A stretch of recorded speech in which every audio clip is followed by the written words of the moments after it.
자, 3년 전에 녹취록 하나가 국정감사장을 뒤흔들었습니다. 이른바 청담동 술자리 의혹의 시작이었습니다. 이 자리에 있었던 그분의 한번 그 녹음을 한번 저에게 주어진 시간만큼 한번 들어보겠습니다. 거기 청담동 어딜 다 들렸어. 근데 한동훈이랑 윤석열까지 다 온 거야. 제가 저 자리에 있거나 뭐 제가 저 비슷한 자리에 있거나 저 근방 1km 안에 있었으면은 저는 뭐 걸겠습니다. 의원님, 저는 다 걸게요. 의원님 뭐 거시겠어요? 그런데요, 오늘 법원으로부터 이 의혹이 허위 사실이라는 1심 판단이 나왔습니다. 바로 짚어보겠습니다. 임주혜 변호사, 그러니까 이 청담동 술자리 자체가 없었던 일이다 이런 거예요? 재판부에서는 일단 그렇게 판단을 했습니다. 일단 해당 소송부터 간략하게 설명을 해보자면요. 네. 한동훈 전 대표가 손해배상 청구를 한 겁니다.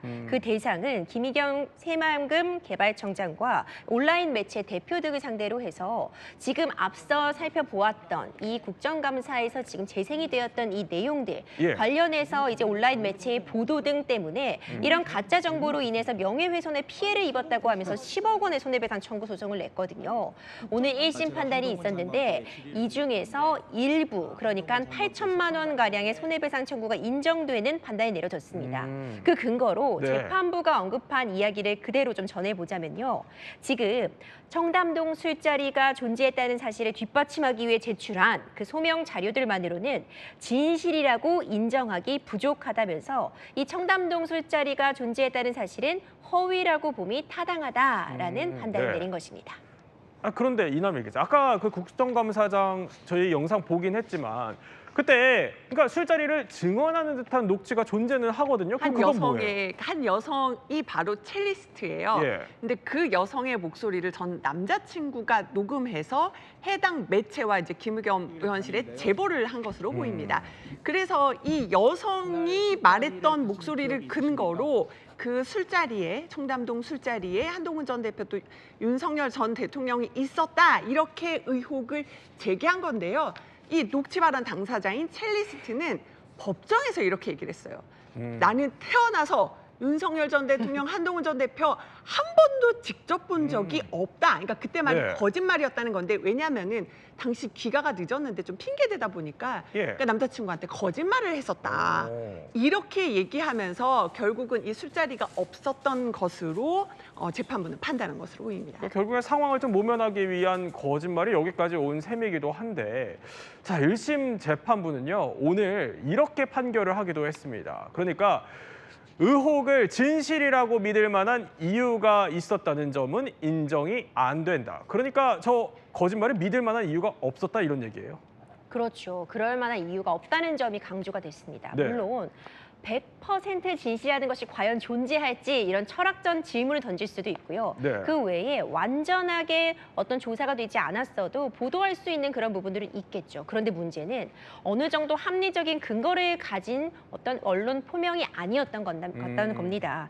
특히 지금 앞서 살펴봤던 그 녹취의 당사자가 이 온라인 매체를 통해서 이거 청담동 술자리 거짓말이었다라는 부분을 이미 설명을 했음에도 동의 없이 마치 술자리가 있었던 것처럼 보도됐다는 주장도 지금 하고 있는 상황이거든요. 이제 이런 부분들을 보자면 충분히 지금 진실이 아님을 확인할 수 있었는데 그런 확인 의무를 적어도 해태했다는 부분, 결국 진실이라고 믿을 만한 이유가 없었기 때문에 손해배상 청구가 인정된다는 취지라고 해석이 됩니다. 근데 재판부 물론 1심이긴 하지만요, 허위 사실이라고 굉장히 명확하게 명시를 하는데 이 법원에서 혹시 이렇게 판결을 하는 게 흔한 일입니까? 물론 지금 손해배상 청구가 문제가 되고 있는 것이고, 그 손해배상이 인정이 되려면 이런 허위 사실 때문에 고통을 받았다, 명예가 실추되었다, 이런 부분들이 설명이 돼야 되기 때문에 당연히 이건 진실이라고 믿기 좀 어렵다라는 취지의 이야기가 들어갈 수는 있어 보입니다.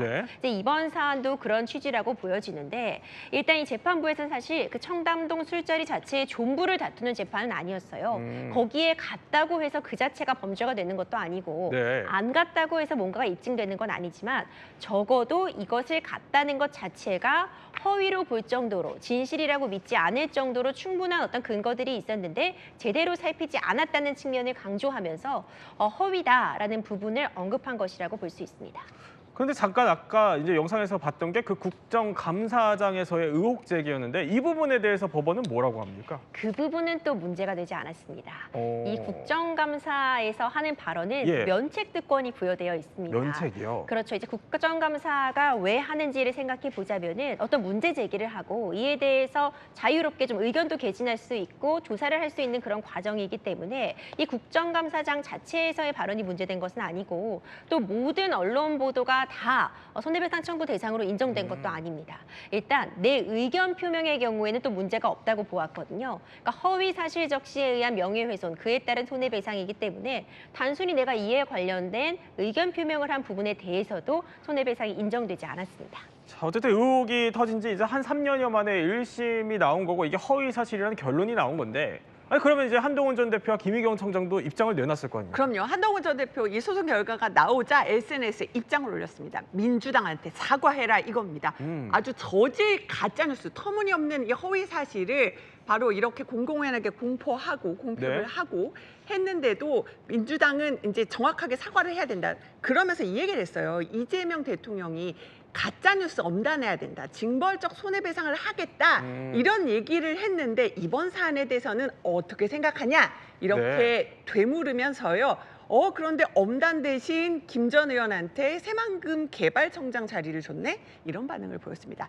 반면 김 전 의원, 그러니까 김 청장 측의 예. 변호인은요. 바로 언론을, 그러니까 권력을 감시 비판하는 언론의 책임을 제약하는 판결이다. 항소하겠다. 이런 입장을 밝혔습니다. 아니 그럼 항소 의지를 밝힌 건데 자 그럼 확정 판결까지는 더 지켜봐야겠지만 임주혜 변호사 혹시 항소심에서 이 1심 판단이 뒤집힐 가능성은 있나요? 뭐 손해배상 액수 같은 부분이 조정은 있을 수 있겠죠. 하지만 일단 법원에서 들고 있는 그 근거들을 보자면은 일단 그 녹취 당사자가 이것이 사실이 아니다라고 밝히고 있기 때문에 예. 기본적인 그 허위 사실이었다라는 부분에 대한 판단이 달라지긴 좀 어렵지 않을까 생각이 되고요. 다만 그 액수에 있어서의 어떤 그런 조정은 있을 수 있는 사안으로 보여집니다. 자, 항소심이 또 어떻게 나올지도 더 지켜봐야 할 것 같습니다.